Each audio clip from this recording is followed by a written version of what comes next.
We already had a guy who could burst into flame and fly. We had a guy whose body stretched. We had the strongest guy around, you know, the usual. And I figured, I gotta get something different. So I remembered I had always liked the Frankenstein movie with Boris Karloff. I always thought that the monster was really the good guy. He didn't want to hurt anybody, but those idiots with torches were always chasing him up and down the house. So I thought, wouldn't it be fun to have a monster who's a good guy? But then I figured, well, you can't just have a monster running around all the time. So then I remembered I had always loved Dr. Jekyll and Mr. Hyde. And I thought, what if the monster turns into a regular human being? And back and forth. And the monster hates his other self. And the normal human being hates the monster and would like to cure himself of turning into the monster. So it was an inspiration. It was just scratching my head and thinking and kind of working it out. And that's how it happened. And I can't think of a funny picture.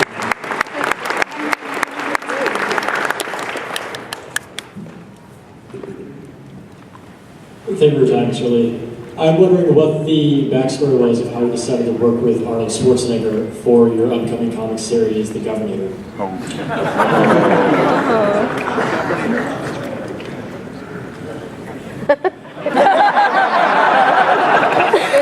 Let me get back to the Hulk for 1 minute. No, I'll get to Schwarzenegger in a minute. But I just thought of something. Even the name, the Hulk, I remember there had been a comic book years ago, published by another company that featured somebody called the Heap. I don't remember who or what it was. He looked like the Swamp Thing, but they called him the Heap, and I always thought that's a great name. So I thought the Hulk sounded like the Heap, and there it was, and that's why I called him the Hulk. Now about Schwarzenegger. Somebody came to me and said that Arnold is kind of a fan, and now that he's not governor anymore, why don't we do an animated cartoon, and I know Arnold, and I'll introduce you and you talk, and somehow it all came about. We were going to do a cartoon series called The Governor, and Arnold Schwarzenegger was very interested. He got excited. We went up to his office, and we had meetings, and we did sketches, and we produced a book with all the pictures and story ideas. It was going to be good.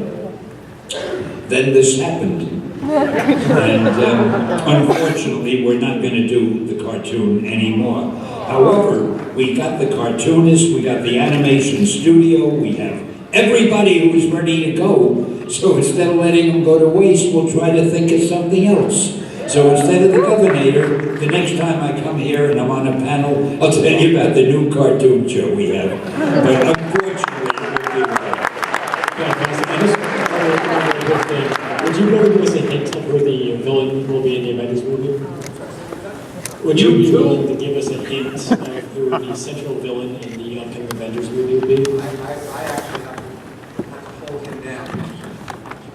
Okay.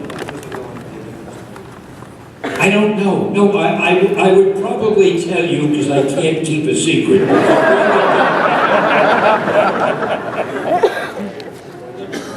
I gotta also mention, he was the nicest guy. He was very pleasant to talk to, intelligent as hell. I think he can speak perfect English, but he kept that accent because it gave him a distinction, you know. But I was very, very surprised and really disappointed because I thought he was a hell of a good guy.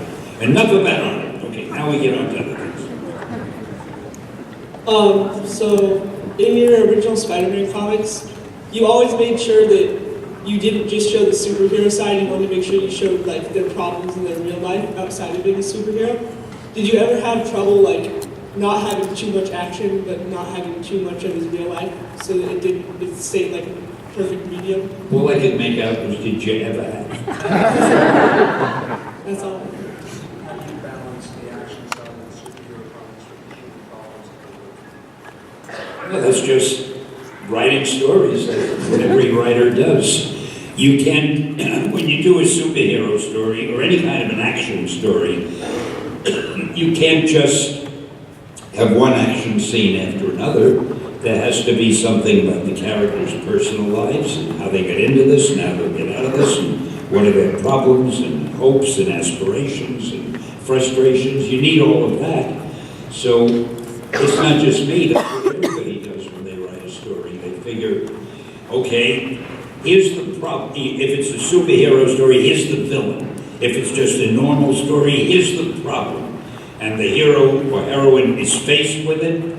How are they going to solve it? How are they going to get out of it? And what personal elements in their lives will make the story interesting, besides the fact that they're just trying to solve the problem. Did I say that confusingly? Did I say it beautifully? I articulated it. I was sincere and it was heartfelt. Hello, Stan Lee. So many of your characters use technology. Some of them use it a lot. Do you consider yourself technologically advanced? I am the dumbest guy technically. I mean, how did the Fantastic Four become the Fantastic Four? They were slapped with cosmic rays. How did the Hulk become the Hulk? He was hit with a gamma ray. I wouldn't know a gamma ray if it hit me in the... I don't even know what those rays are. Spider-Man, the radioactive spider. That's the extent of my scientific. Wait, I'll tell you one thing, though. Oh, wait a minute. I'll show you how much more scientific Marvel is than I am than DC. I'll give you a concrete example. We have two characters that fly. There are two characters that fly. Superman, Thor, right?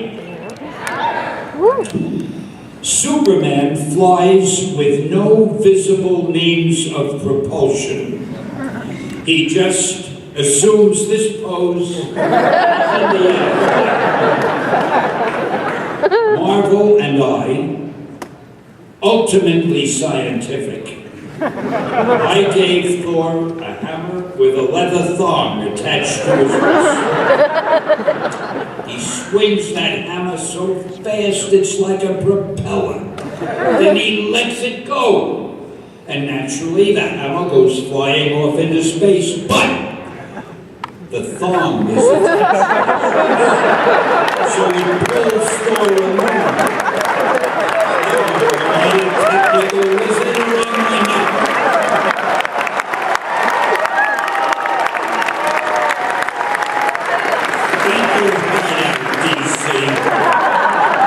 So we were watching Masquerade, and then Talking from the Guild came on, and now they're asking for costumes that people wish they had seen from the Masquerade. You're a bad steed. And the other people are acting it out. The other I do believe comedians. that you are now pregnant, Tara. That's probably that situation. Hey, next up, someone give me a minute costume, anything but that what that guy said, for the love of God. You, go ahead, can you shout out? In the white. Yeah, no, look at you, don't look backwards. What? Darth Malik? That guy called you a nerd. You guys want to fight him? Is that a made-up costume? That sounds like yeah, that's a real Star Wars character. Okay, so it's you give me something. Say, it's you. I'm gonna combine them, it's gonna be awesome. Okay, you, yeah. Awesome! So you're gonna come out, this next awesome character, who is it? Brooke Sagan is gonna come out as Darth, your mom. Darth, your mom! Put your hands together for Brooke Sagan!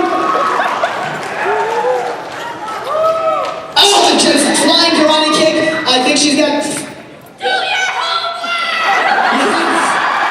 Yes, Darth, your mom, ladies and gentlemen, Darth, your mom. That's the name I said that. Thanks, Darth, your mom. You're a sweet boy! Oh God! She's so full of love and lasers. Okay, let's get another one. Yes, you! Pretty person. Huh? I called you pretty person, yeah. You're welcome. Call me. What do you got?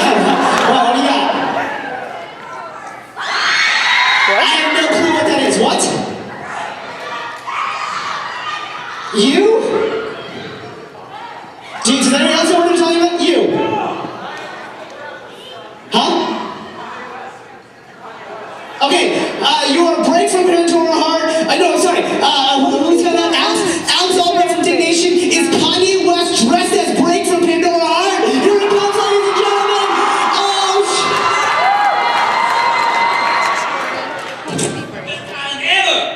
Pandora.